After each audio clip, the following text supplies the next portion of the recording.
Bonsoir mesdames et messieurs, c'est avec beaucoup de plaisir qu'on vous retrouve encore une fois de plus sur ce plateau de Solutions TV pour votre émission L'heure de Solutions. Bienvenue à cet autre rendez-vous.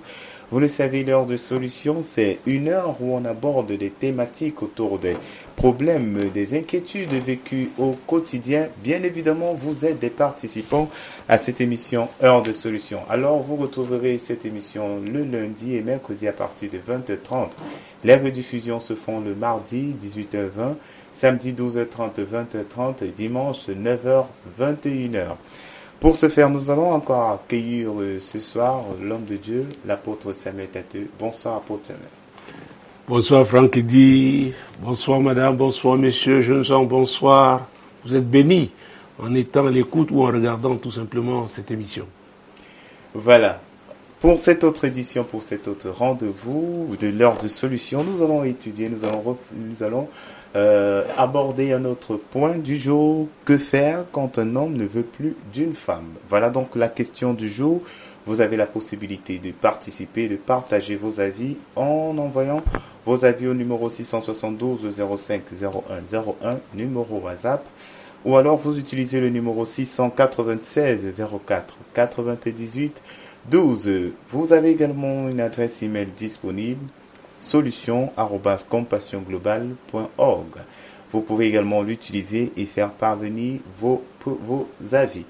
Le lien solutiontvonnet.mygl2mr.com vous permet donc de suivre Solution TV, suivre nos programmes juste à partir de votre tablette ou alors de votre smartphone. Voilà pour les contacts de cette émission Heure de Solution. Vous pouvez, on l'a dit, donc partager également vos avis sur la question. Pour l'instant, nous allons donc vous permettre d'écouter les uns et les autres qui ont accepté de partager leur conception, leur avis, leur point de vue sur ce point de réflexion du jour. Que faire quand un homme ne veut plus d'une femme? Nous vous permettons de les écouter et nous reviendrons pour la suite. C'est plus grave là-bas, quand l'homme ne veut pas de la femme, puisque c'est l'homme qui décide avec quelle femme il va rester. Quand l'homme ne veut pas de la femme, c'est là que c'est plus difficile là-bas. S'il ne veut pas de la femme et qu'on cherche à arranger, il ne veut pas vraiment, je ne vois pas ce qu'on va faire. L'homme, c'est l'homme, il reste l'homme. Qu'on cherche à arranger, s'il ne veut pas, il ne veut pas faire autrement. Pour chercher à arranger, ce n'est pas difficile, non. L'amener peut-être à accepter les défauts, les failles de sa femme, ou de gérer. Hein? Chercher à ce que la femme aussi essaie d'améliorer peut-être ses comportements, ses égarements. Pourquoi l'homme se fâche? Qu'elle essaie de voir le côté là. Tu vois comment elle peut travailler dessus. Quand un homme ne veut plus d'une femme, il y a quelque chose entre eux qui ne va pas. Il y a quelque chose entre les deux couples. Donc moi je vois que dans un mariage, c'est l'entente. Hein? Vous devez vous entendre pour trouver la bonne solution. Hein? C'est pas d'aller de gauche à droite, parce qu'aller de gauche à droite, il n'y a pas de réussite. Hein? Qui ne veut plus de la femme là? Mais chacun reste de son côté. Oui, s'ils ont sollicité ce divorce-là. Quand un mariage où l'homme ne veut plus la femme, ça ne peut pas exister. Le mariage n'est pas bon. Quand un homme ne veut plus la femme, c'est qu'il ne peut pas avoir mariage. Parce que c'est l'homme qui est dedans qui a le mariage. S'ils sont déjà mariés avant qu'il dise qu'il ne veut plus, c'est qu'il ne veut pas. On ne sait pas. Parce que quand l'homme n'aime plus la femme, il peut tuer la femme. Parce que quand l'homme n'aime pas la femme, il ne vit pas avec lui-même. Il devient violent, il devient sévère vers cette femme-là. Alors quand une femme n'aime pas son mari, l'homme vient, ouais chérie, tu fais quoi? Aujourd'hui avec un petit cadeau, demain avec un petit cadeau, elle oublie. Alors quand l'homme dit que je ne te veux plus, tu montes, tu descends, tu ne dois plus rester avec lui. On trouve peu les hommes qui disent que je ne te veux plus et ils reviennent sur la même question. Quand un homme ne veut plus d'une femme, c'est le divorce. Puisque moi, il ne faut pas rester avec quelqu'un que tu ne veux plus d'elle. Parce que vous allez perdre de temps. N'importe comment, vous allez toujours divorcer un jour. Donc, bête à vous divorcer. Elle se cherche de son côté, tu te cherches de ton côté. C'est qu'elle n'est pas la femme de ta vie. Et tu vas trouver la femme de ta vie, elle aussi elle va trouver l'homme de ta vie. Voilà donc, avec beaucoup d'intérêt, on a suivi les uns et les autres, hommes de Dieu. Nous allons donc poursuivre cette émission, nous allons poursuivre la réflexion, approfondir un peu plus avec vous, homme de Dieu. Homme de Dieu, ne plus vouloir d'une femme, suffit-il pour se séparer d'elle ou pour divorcer? Vous savez, moi je pense qu'il est important de savoir pourquoi. Ce serait trop facile. Quelqu'un se lève un matin, il dit voilà, je ne veux plus d'une femme. Et voilà, elle doit partir, on doit se séparer. Quand la Bible déclare que Dieu a créé l'homme à son image et selon sa ressemblance, il les a créés hommes et femmes. C'est très important. Je pense tout simplement que c'est parce que dans tout groupe, toute famille, toute communauté, il faut bien un chef. Et Dieu a dit, c'est l'homme. Mais ne croyez pas que Dieu soit insensible à la manière dont un homme traite sa femme. Au contraire. Vous ne pouvez pas dire que vous aimez Dieu que vous ne voyez pas physiquement et ne pas bien traiter la femme qu'il vous a donnée. Puisque nous sommes d'accord que celui qui trouve une femme a trouvé le bonheur. Et que c'était une grâce qu'il obtenait de qui? De l'Éternel. Alors, si donc la femme est un don qui vient de Dieu, comment peut-on dire qu'on aime Dieu si on ne traite pas la femme qu'il nous a donnée? Donc, le mariage n'étant donc pas une institution légère, on ne doit pas se lever un matin et dire qu'on ne veut plus d'une femme. Pourquoi ne veut-on plus? N'est-ce pas, on ne veut plus de ce mariage. Pourquoi? Parce que les effets du mariage sont tels que la société ne saurait rester insensible. Parce que la société est touchée. Ah, mon Dieu, mon roi. Et c'est pourquoi même d'ailleurs, quand on parle de mariage, on ne parle pas d'enfants. Ce sont des personnes responsables qui doivent se marier. Même si elles sont jeunes, elles doivent être responsables. Vous savez, Jésus a été interpellé une fois, et c'est dans Matthieu chapitre 19, l'évangile de Matthieu chapitre 19, versets 3 à 9. Les pharisiens l'abordèrent et dirent pour l'éprouver: est-il permis à un homme de répudier sa femme pour un motif quelconque? Il répondit: n'avez-vous pas lu que le Créateur au commencement fit l'homme et la femme, et qu'il dit: c'est pourquoi l'homme quittera son père et sa mère et s'attachera à sa femme, et les deux deviendront une seule chair. Ainsi ils ne sont plus deux, mais ils sont une seule chair. Que l'homme donc ne sépare pas ce que Dieu a joint. Pourquoi donc, lui dirent-ils, Moïse a-t-il prescrit de donner à la femme une lettre de divorce et de la répudier? Il leur répondit: c'est à cause de la dureté de votre cœur que Moïse vous a permis de répudier vos femmes. Au commencement, il n'en était pas ainsi. Au commencement, il n'en était pas ainsi. Alors, pour dire quoi? L'homme a tellement influencé, et négativement d'ailleurs, la vision de Dieu, que ce soit en ce qui concerne le mariage, même la vie aujourd'hui, on nous parle aujourd'hui de l'effet de serre, on nous parle des changements climatiques. C'est l'activité néfaste de l'homme contre la nature. Et on voit bien que ça a commencé avec le mariage. Au commencement, il n'en était pas ainsi. Donc Dieu a dit une chose, et les hommes sont mis à faire leurs choses, à déformer. Et c'est pourquoi vous allez voir que la coutume va intervenir. Oh mon Dieu. D'ailleurs, quelque part, je crois que c'est dans Genèse 34, et ça concernait Jacob, qui avait travaillé pour Rachel pendant 7 ans pour l'épouser. Et au moment du mariage, n'est-ce pas, on lui donne l'aîné. Et on lui dit l'explication qu'on lui donne, pas officiellement, c'est après qu'il ait consommé le mariage. Je ne sais pas ce qui s'est passé cette nuit, s'il était drogué ou pas. Mais ce qui est sûr, il n'a pas reconnu la femme pour laquelle il avait travaillé pendant 7 années. La femme qu'il aimait. Et on lui a dit, ce n'est pas la coutume dans ce pays-ci. Donc chaque pays a ses coutumes en matière de mariage.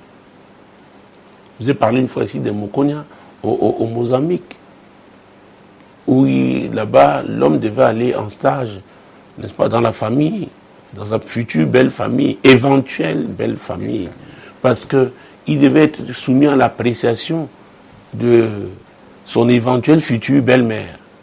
Est-ce qu'il sait bien couper le bois? Est-ce qu'il est quelqu'un de robuste, etc., etc. Et la conclusion pouvait être négative. Et un tel homme qui avait un tel échec ne pouvait que quitter le village parce qu'aucune autre fille, aucune autre famille ne pouvait l'accepter parce qu'il a essayé. Et il n'a pas été, ça n'a pas été concluant. Pour vous dire que quand on parle de coutume, on parle de transition. Prenons Luc chapitre 4, versets 5 et 6. Le diable l'ayant élevé, lui montra en un instant tous les royaumes de la terre et lui dit, je te donnerai toute cette puissance et la gloire de ces royaumes, car elle m'a été donnée et je la donne à qui je veux. Ah, le diable dit, elle m'a été donnée. C'est la transaction qui eut lieu au jardin d'Éden.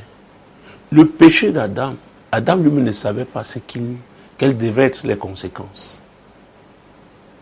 Ah, et en matière de mariage, il y a des gens qui posent des actes sans mesurer la portée de leurs actes. Quand on voit donc un homme qui dit, je ne veux plus de cette femme, c'est même pas parce que l'homme a dit qu'il ne veut plus là. Il peut changer demain.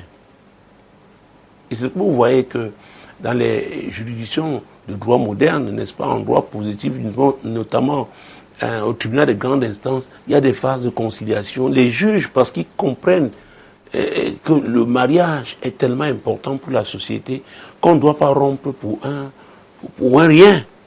Donc ils essaient de retarder l'échéance en recevant les époux qui ont un litige, qui ne s'entendent plus, voir s'ils peuvent sauver la famille. Et c'est très important. C'est louable. Et les disciples de Jésus étaient d'accord avec eux.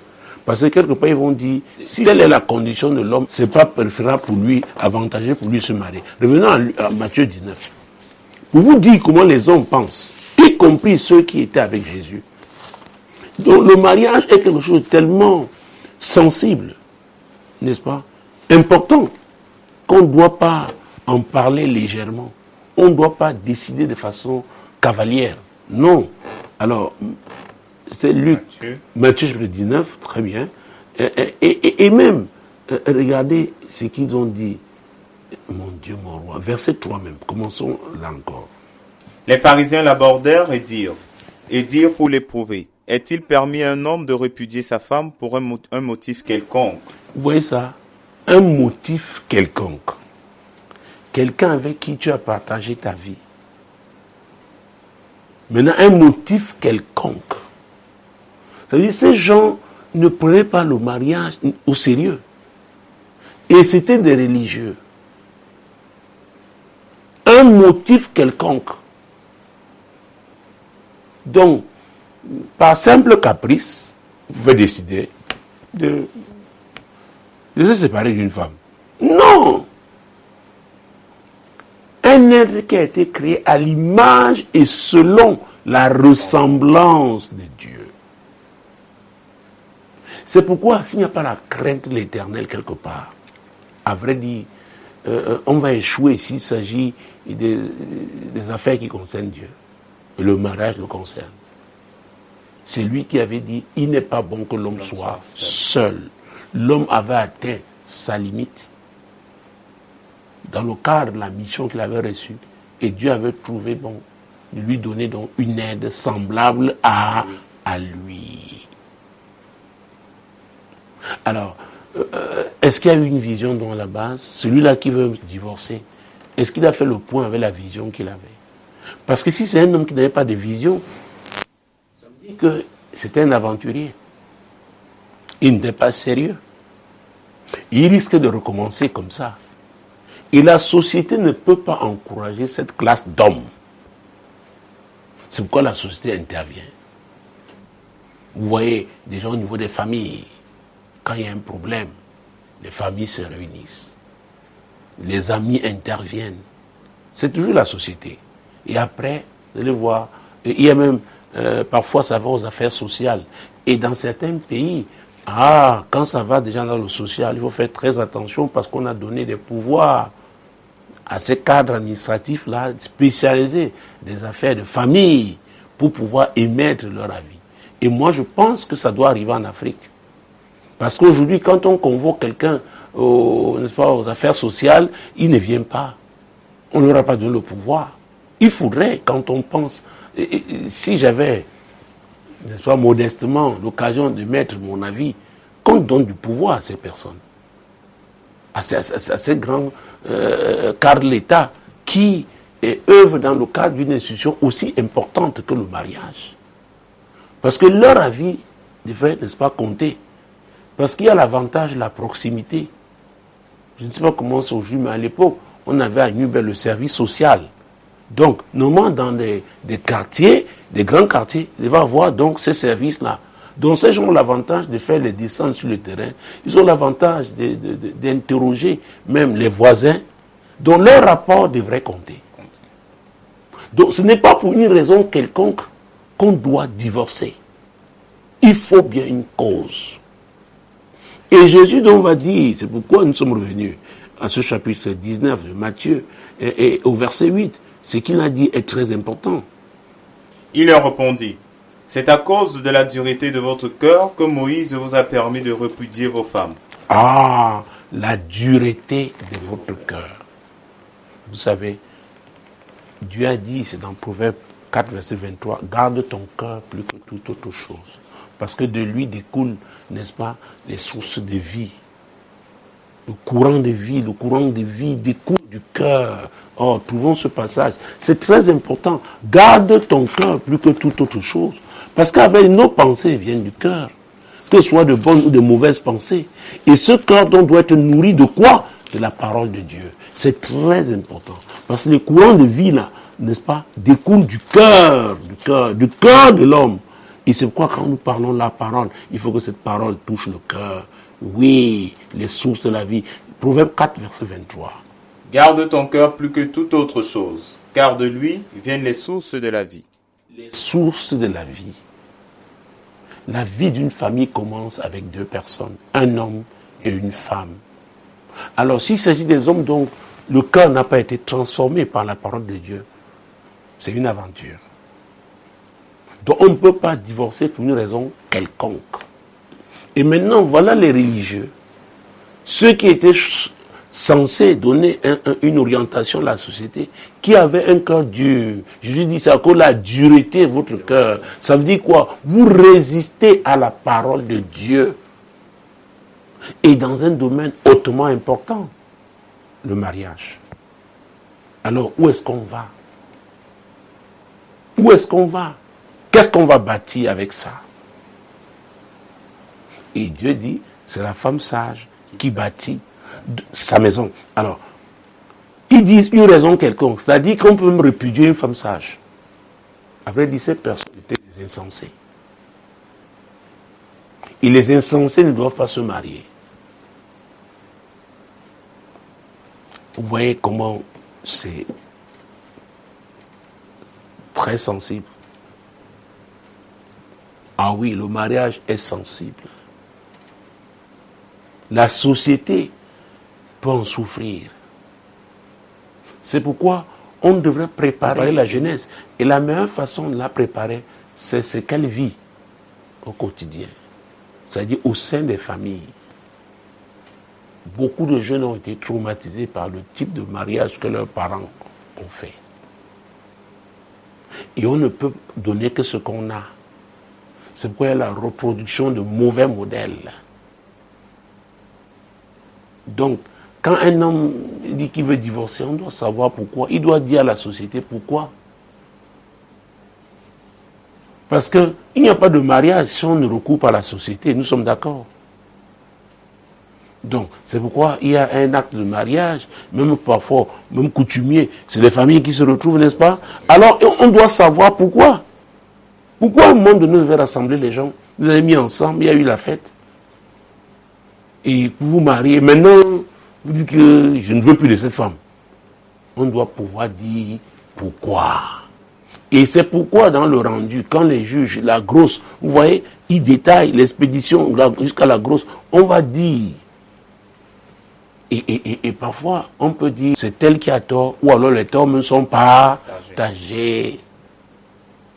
C'est pas pour rien. On rend une décision. Oh Jésus.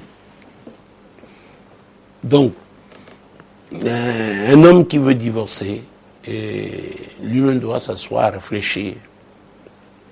Est-ce qu'il est un homme sage ou un homme insensé? Est-ce qu'il avait une vision? Et aujourd'hui, où en est-il avec la vision de base? Parce que Amos 3, verset 3 dit, 2 personnes marchent-elles ensemble sans s'être accordées?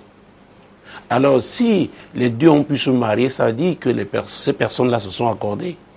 Mais à partir de quand il y a eu des accords, ça peut venir d'un point. Sur quel point? Et croyez-moi, l'argent joue un rôle important. Oh. Un homme qui ne donne pas l'argent de ration à sa femme, un homme qui ne s'occupe pas de sa famille, c'est pourquoi les textes de loi sont là. Les juges vont apprécier. Oui, vous ne levez pas le matin, je ne veux plus de cette femme. Non. Oui, monsieur, c'est de votre droit, vous pouvez le dire. Mais dites-nous, expliquez-nous.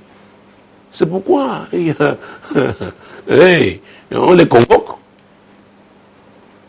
Et ça devrait commencer aux affaires sociales là-bas.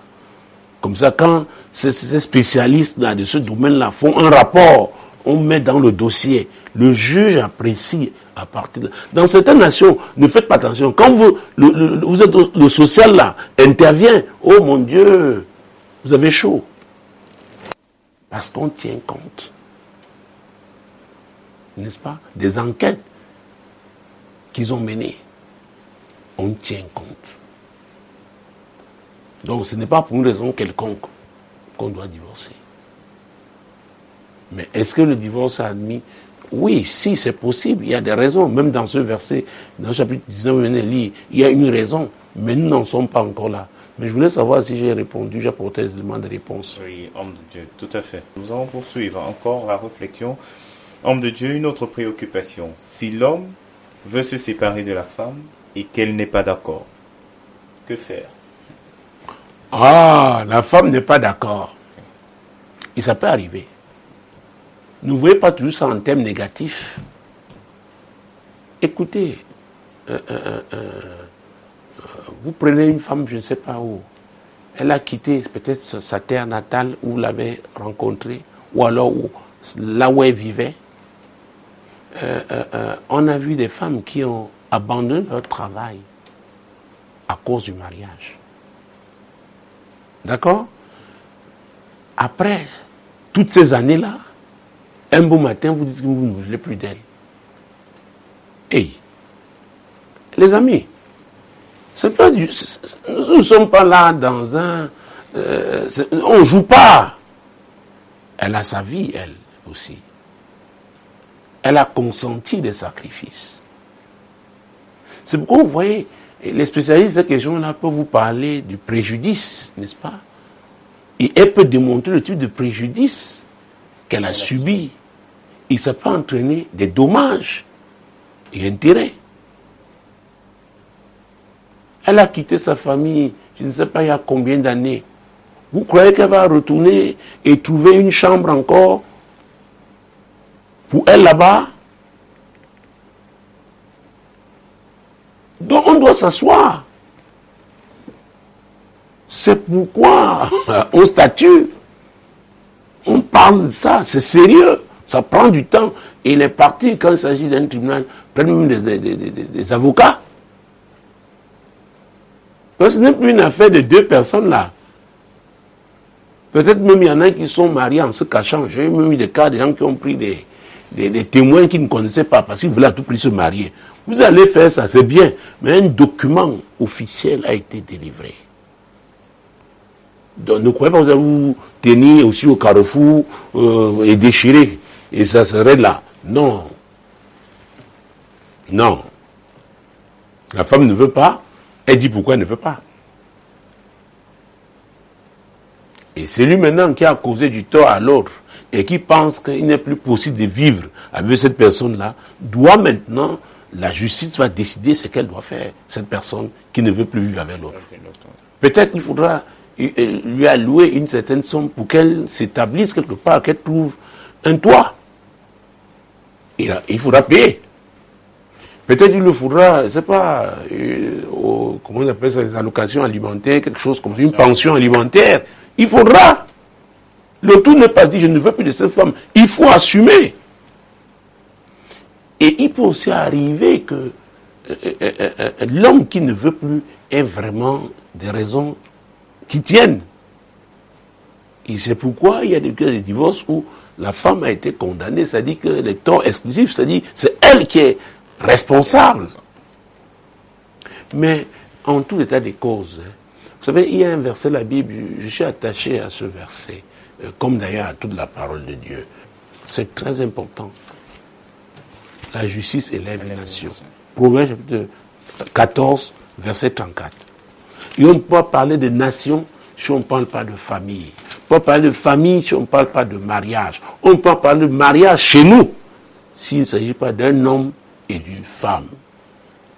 Disons. La justice élève une nation, mais le péché est la honte des peuples. Ah ah. Donc, quand il y a péché, même Dieu lui-même a prévu le châtiment. Donc, quand on a violé la loi, on doit aussi payer.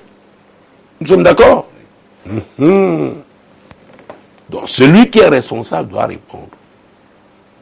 Donc, quand on cause un dommage à quelqu'un, on doit pouvoir assumer. Mais nul ne peut aussi invoquer sa propre turpitude, n'est-ce pas, pour agir en justice. Donc, ne croyez pas que vous allez faire des bêtises, et maintenant vous allez dire, vous savez, monsieur, on dit, nul n'est censé ignorer la loi. Donc, en décidant de vous marier, rassurez-vous. C'est quoi? Si vous assistez, n'est-ce pas, aux célébrations de mariage, l'officier d'état civil, il y a un certain nombre de dispositions, n'est-ce pas, du code civil qui prend la peine de lire et d'expliquer même. Et on est édifié, hein, qu'on assiste à ces moments-là, pour que les personnes qui s'engagent sachent qu'elles s'engagent dans un domaine qui est réglementé. On doit avoir des raisons. On doit les avoir, on doit les produire. Mais, on revient à une chose, la crainte de l'Éternel. Proverbe, chapitre 9, verset 10. Le commencement de la sagesse, c'est la crainte de l'Éternel. Ah ah. Donc, quelqu'un qui craint Dieu ne prendra pas une décision légèrement.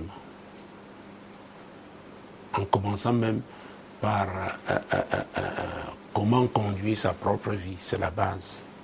Et maintenant, comment se mettre avec l'autre. Quelqu'un qui craint Dieu, n'est-ce pas, le fait sous la crainte de Dieu. Donc, quand il pense prendre une décision aussi grave, il doit le faire avec la crainte de Dieu. C'est pourquoi il faut avoir affaire aux gens qui craignent Dieu. Même pas seulement dans le mariage, même quand on s'engage en affaires.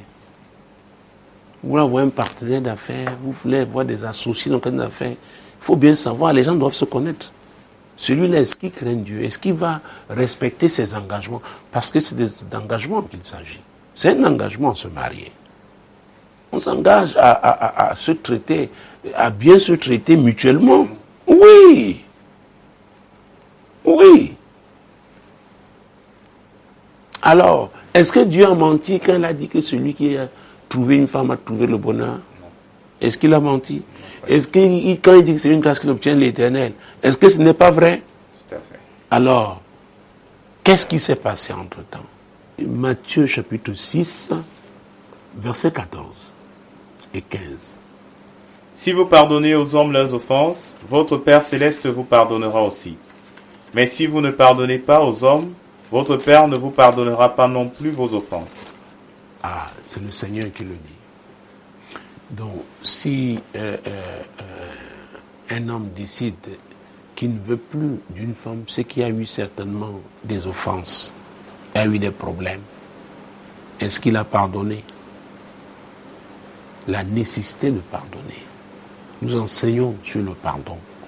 Et on ne le dira jamais assez parce que on a vu tout à l'heure comment les disciples du Seigneur, c'était dans Matthieu 19, on n'a pas insisté là-dessus, mais je pourrais peut-être revenir sur cette partie, Matthieu 19, verset 10. Ses disciples lui dirent, si telle est la condition de l'homme à l'égard de la femme, il n'est pas avantageux de se marier. Ah! les disciples du Seigneur. Nous parlions de cœur tout à l'heure, parce que c'est dans l'un de ces versets du chapitre 19, Jésus a dit, c'est à cause de la dureté de votre cœur. Ça ne date pas d'aujourd'hui, même du temps de Moïse.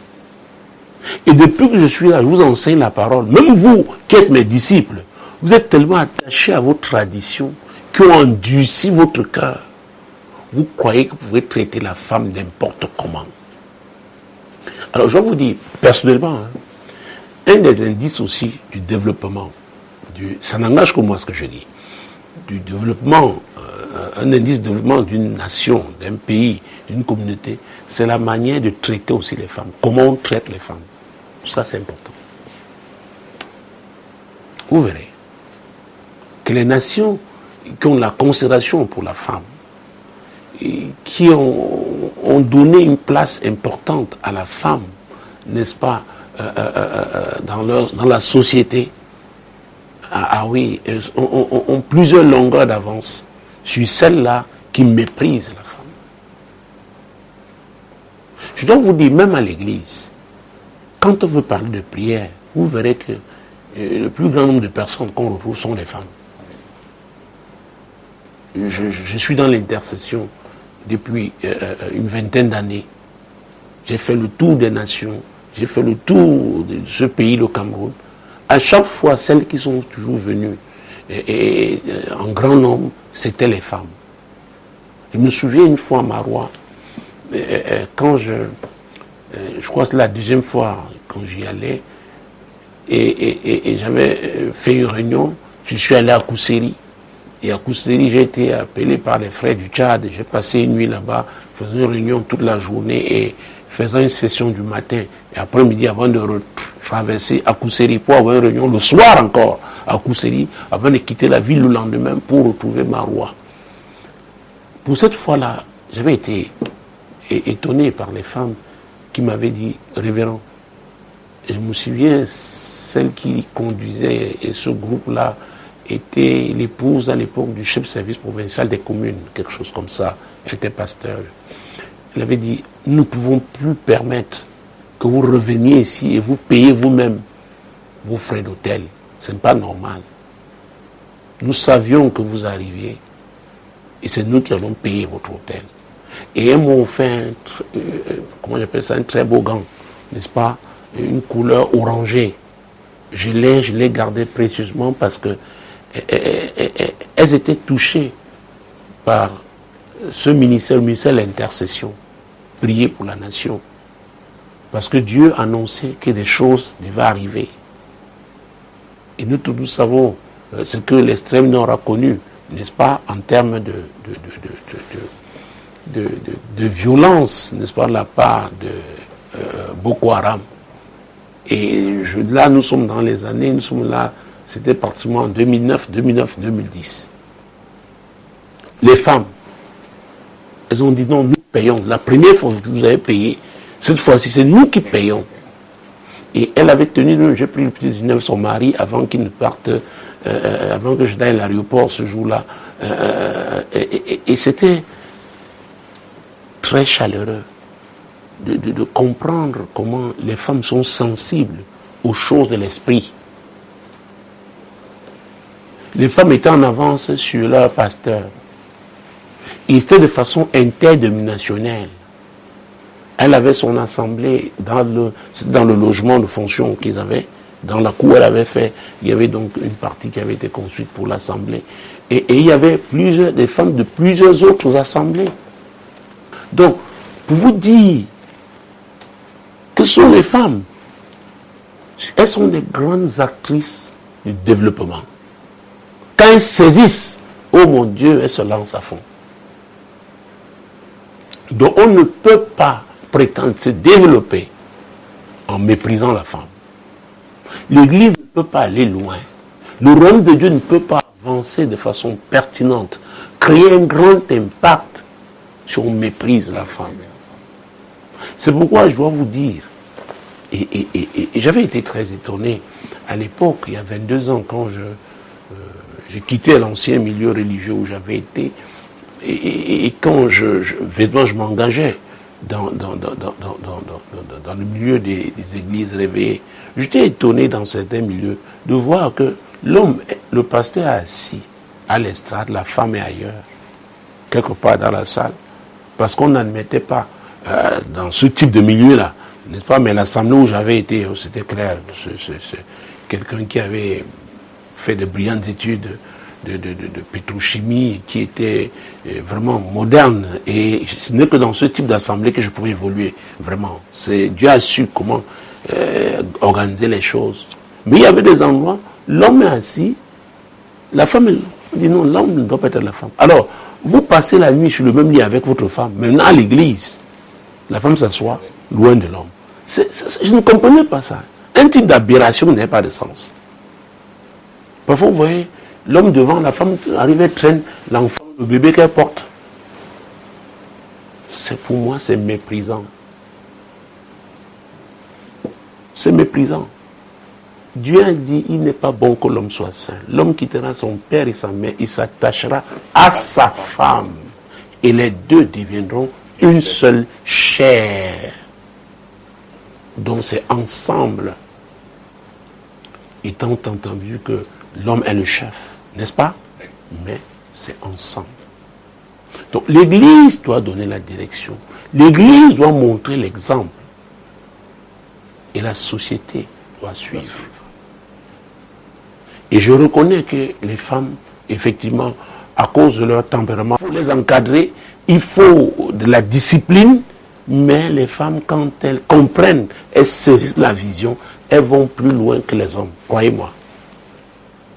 Je peux vous dire mon expérience, que ce soit dans le Maghreb, que ce soit en Afrique australe, en Afrique orientale, en Afrique occidentale, en Afrique centrale, les femmes, quand elles saisissent la vision, elles vont loin. Elles prendront les risques que les hommes ne pourront pas prendre. Et elles entreront là où les hommes ne peuvent pas entrer. Je me souviens en 2006, quand Dieu nous a envoyés dans ce grand pays africain, l'Égypte, pour des actions prophétiques, c'est une femme ambassadrice d'un grand pays d'Afrique de l'Est qui nous a ouvert les portes.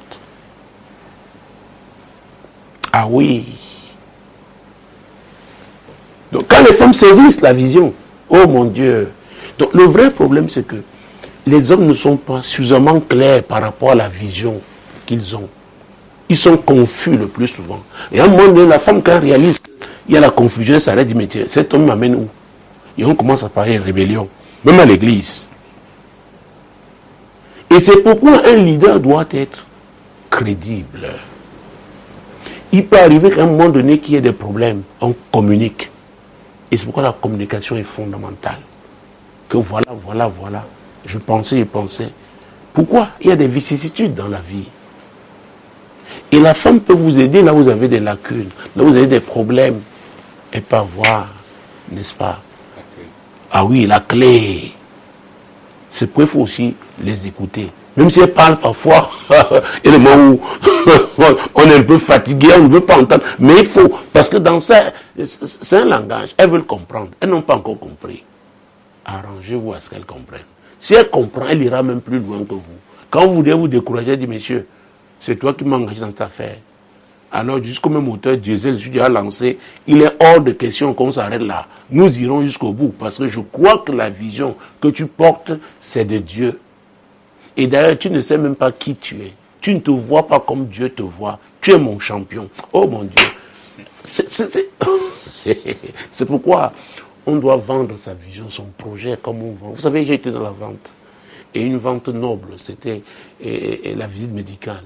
Et c'est extraordinaire. Vous savez, quand on communique, et on communique bien, les gens suivent. Les gens se sacrifient. Les gens portent le fardeau. Et ils ne le font pas en murmurant. Ils le font avec conviction. Et Dieu dit, tout ce qui n'est pas conviction est péché. Donc, permettez aux gens de se poser des questions. Et les femmes ont le droit de se poser des questions quand elles ne comprennent pas.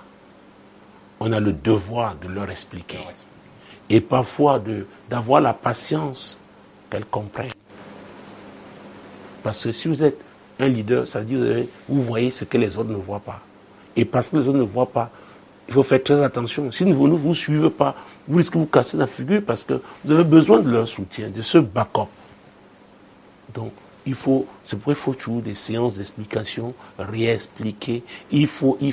Et les followers ont aussi un devoir. Et c'est très important, je pense, ça relève même de l'éducation. N'est-ce pas? De savoir poser poliment leurs problèmes. Oui. Et de savoir attendre aussi. Parce que la qualité de leader dépend aussi de ceux qui suivent.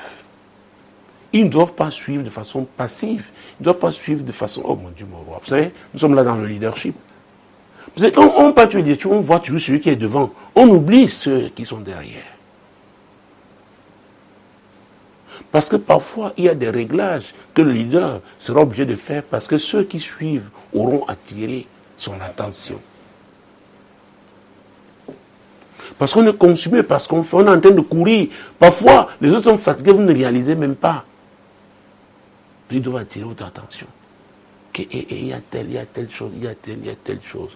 Vous savez, c'est dans le livre du Proverbe. La Bible dit qu'on est pas s'adressant au berger. La Bible demande à chaque berger de connaître ses brebis et de donner à chacun ses propres soins. Donc, les brebis n'ont pas la même catégorie.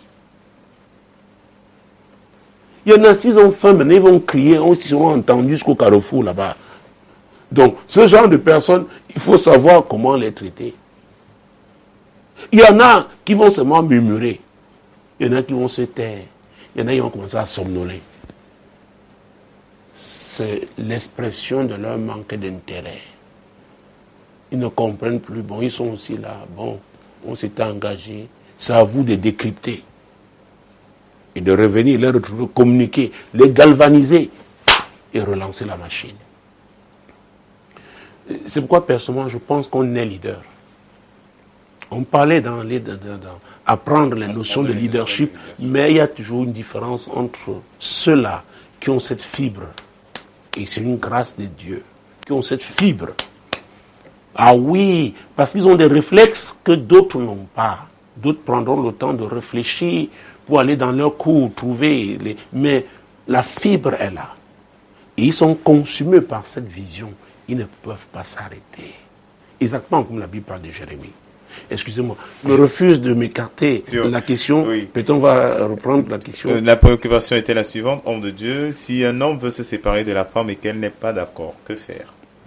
Alors, elle va dire pourquoi elle n'est pas d'accord, n'est-ce pas? On a vu que s'il y a un préjudice, il faudra que la personne qui a causé le préjudice répare. N'est-ce pas? Oui. Très bien. Bon, mais alors, il y a aussi un type de femme.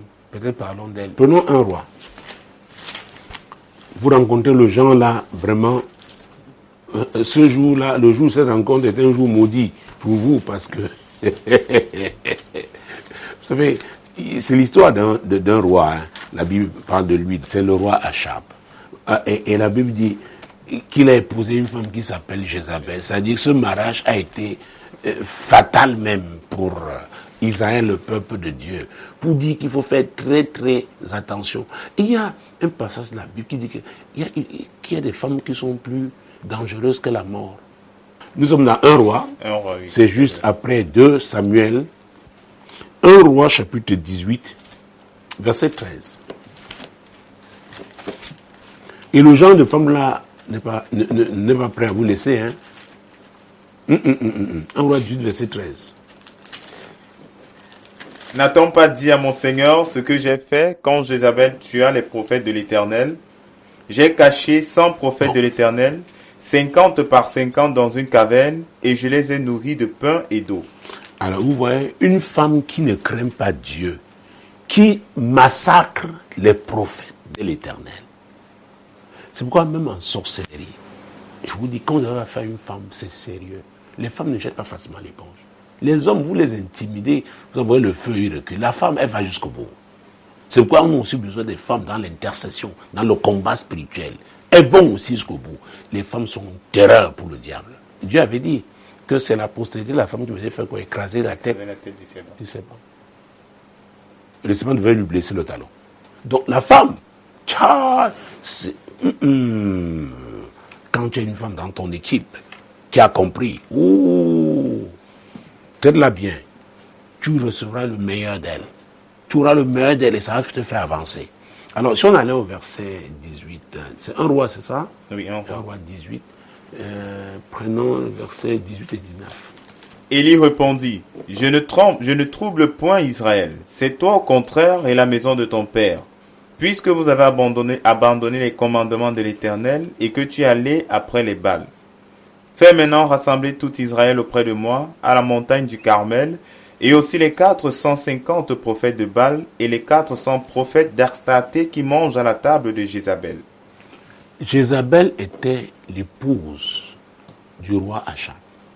Elle était une princesse de Sidon, mais une sorcière, une magicienne, une femme qui pouvait avoir 850 prophètes, 450 de Baal et 400 d'Astaté à son service, et il mangeait à sa table. C'est une femme dangereuse. C'est pourquoi ce mariage a marqué Israël. Achab ne pouvait pas s'en sortir. Et vous savez, quand la Bible dit que vous formez une seule chair, vous épousez un sorcier, l'esprit sorcier aussi va vous prendre. Et quand vous continuez avec cette histoire, allons au chapitre 20, chapitre 21 plutôt, versets 7 à 14. Chapitre 21. Alors Jézabel, sa femme, lui dit, est-ce bien toi maintenant qui exerces la souveraineté sur Israël? Lève-toi, prends de la nourriture et que ton cœur se réjouisse. Moi, je te donnerai la vigne de Naboth de Jizréel. Et elle écrivit au nom d'Achab des lettres qu'elle scella du sceau d'Achab et qu'elle envoya aux anciens et aux magistrats qui habitaient avec Naboth dans sa ville. Voici ce qu'elle écrivit dans ces lettres. Publiez un jeûne, placez Naboth à la tête du peuple et mettez en face de lui 2 méchants hommes qui déposeront ainsi contre lui. Tu as maudit Dieu et le roi. Puis menez-le dehors, lapidez-le et qu'il meure. Les gens de la ville de Naboth, les anciens et les magistrats qui habitaient dans la ville, agirent comme Jézabel le leur avait fait dire, d'après ce qui était écrit dans les lettres qu'elle leur avait envoyées. Qui était le vrai souverain de ce royaume d'Israël? C'était Jézabel. Elle n'était pas reine parce qu'elle avait hérité du trône, elle était reine parce qu'elle avait épousé le roi. Donc c'est elle qui avait le pouvoir. L'ongum, comme on dit souvent. Une sorcière. Alors, ce genre de femmes, elles savent qu'elles n'ont leur place au soleil que parce qu'elles ont épousé l'homme. Elles ne peuvent pas le laisser. Vous montez, vous descendez, ça accroche à vous. Est-ce que vous me suivez? Oui, bien sûr. Ah ah. Alors, ça c'était la sorcellerie. Mais ça peut aussi être quelqu'un qui a une bonne position sociale. N'est-ce pas? Elle a des avantages sociaux, elle a tout ça, elle a la considération sociale. Elle ne voudra pas vous laisser. Elle ne voudra pas. Elle ne voudra pas. Et c'est pourquoi, vous savez, le mariage n'est pas pour tout le monde. Il faut maintenant avoir la capacité de l'affronter. Et ce n'est pas seulement au niveau du droit. Parce que le droit, on va le lire. Mais il y a le spirituel. Si elle vous domine spirituellement, vous êtes foutu. Mais malheureusement, même à l'église, on a vu dans beaucoup de maisons, des foyers dits chrétiens, c'est la femme qui conduit la prière. Les hommes ont abandonné ça à la femme. J'ai dit, mais il y a quelque chose qui ne va pas. Ce que vous voyez dans le monde physique vient du spirituel. Maintenant, si c'est la femme qui domine spirituellement, et maintenant le droit, la Bible dit que tu es le chef, mais c'est apparent. Elle aura le dessus parce qu'elle contrôle le spirituel. D'où un appel aux hommes à prendre leur place au niveau spirituel. C'est très important. J'ai été embarrassé plusieurs fois à mon bureau en tant qu'homme quand j'ai face à moi, surtout quand il vient avec sa femme, un homme qui a perdu les pédales, c'est-à-dire il a perdu le contrôle de tout. La femme est aux manettes et aux commandes. C'est terrible, on est embarrassé. Vous dites comment faire pour sortir cet homme, trouver une issue. Et ça demande un travail, c'est un travail de longue haleine. Il faut aller en profondeur. Peut-être qu'ils sont arrivés là, ils étaient déjà mariés. Donc ils ont eu un mauvais fondement. Ils n'ont pas été préparés à être vraiment des hommes, des chefs d'abord au plan spirituel. Et il faudra les 2 H encore.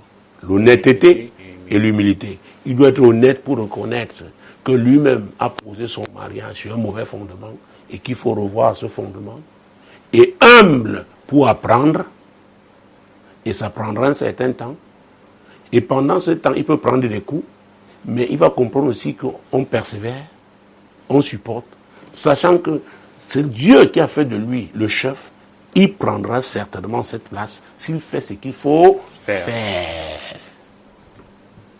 C'est très, très important. Donc, que ce soit au niveau spirituel ou au niveau physique, il peut arriver au plan naturel que la femme refuse de partir. Mais maintenant, il faut pouvoir utiliser les moyens que Dieu vous a donnés. Ça veut dire quoi? Vous qui craignez Dieu, vous avez fait ce que Dieu vous a demandé de faire. On a donc épuisé toutes les phases et maintenant c'est devenu irréversible. Ce n'est plus possible. Alors, si Dieu est pour vous, qui sera contre vous? Alors Dieu vous donnera la victoire. Donc, quand on s'engage dans cette voie-là, on n'est pas pressé. On laisse Dieu faire. On lui fait totalement confiance. La Bible déclare que ceux qui se confient en l'Éternel renouvellent leur force. Ils courent, ils ne se lassent pas. C'est très important. Ah oui. Donc, ces épreuves-là, on peut les avoir à un moment donné de sa vie, mais ça peut être aussi un moment de formation. Il faut faire ce qui doit être fait, et Dieu fait toujours sa part. Et plus tard, vous pourrez témoigner, et ça va édifier quelqu'un d'autre. Je suis là aujourd'hui parce que j'ai eu aussi un certain parcours. C'est très important.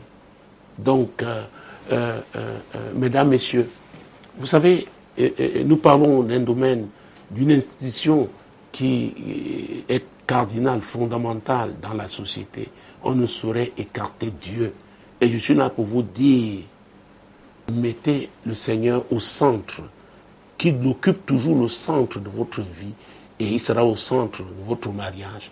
Et s'il est donc dans votre barque qui s'appelle mariage, le miracle se fera. Même quand le destructeur aura eu accès parce que vous lui aurez ouvert les portes, par Jésus, vous saurez comment le mettre dehors et que la restauration ait lieu. Mesdames, Messieurs, je veux croire que cette édition a été vraiment bénéfique, a été une bénédiction pour vous. Continuez donc de regarder Solution TV, la solution chez vous. Continuez d'écouter Radio Solution, la voix du royaume. Et je salue particulièrement à la fin de cette émission nos nombreux auditeurs et téléspectateurs via les réseaux sociaux. Nous tenons compte de toutes vos remarques. Demeurez bénis. Shalom.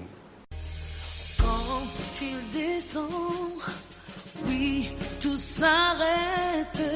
Il y a transfert entre ciel et terre. Quand il descend, l'atmosphère change. Il y a transfert entre ciel. Quand il descend, oui, tout s'arrête. Il y a transfert entre ciel et terre. Quand il descend, l'atmosphère change. Il y a transfert entre ciel et terre. Quand il descend, oui, tout s'arrête. Il y a transfert entre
ta présence, pleine d'amour et de force.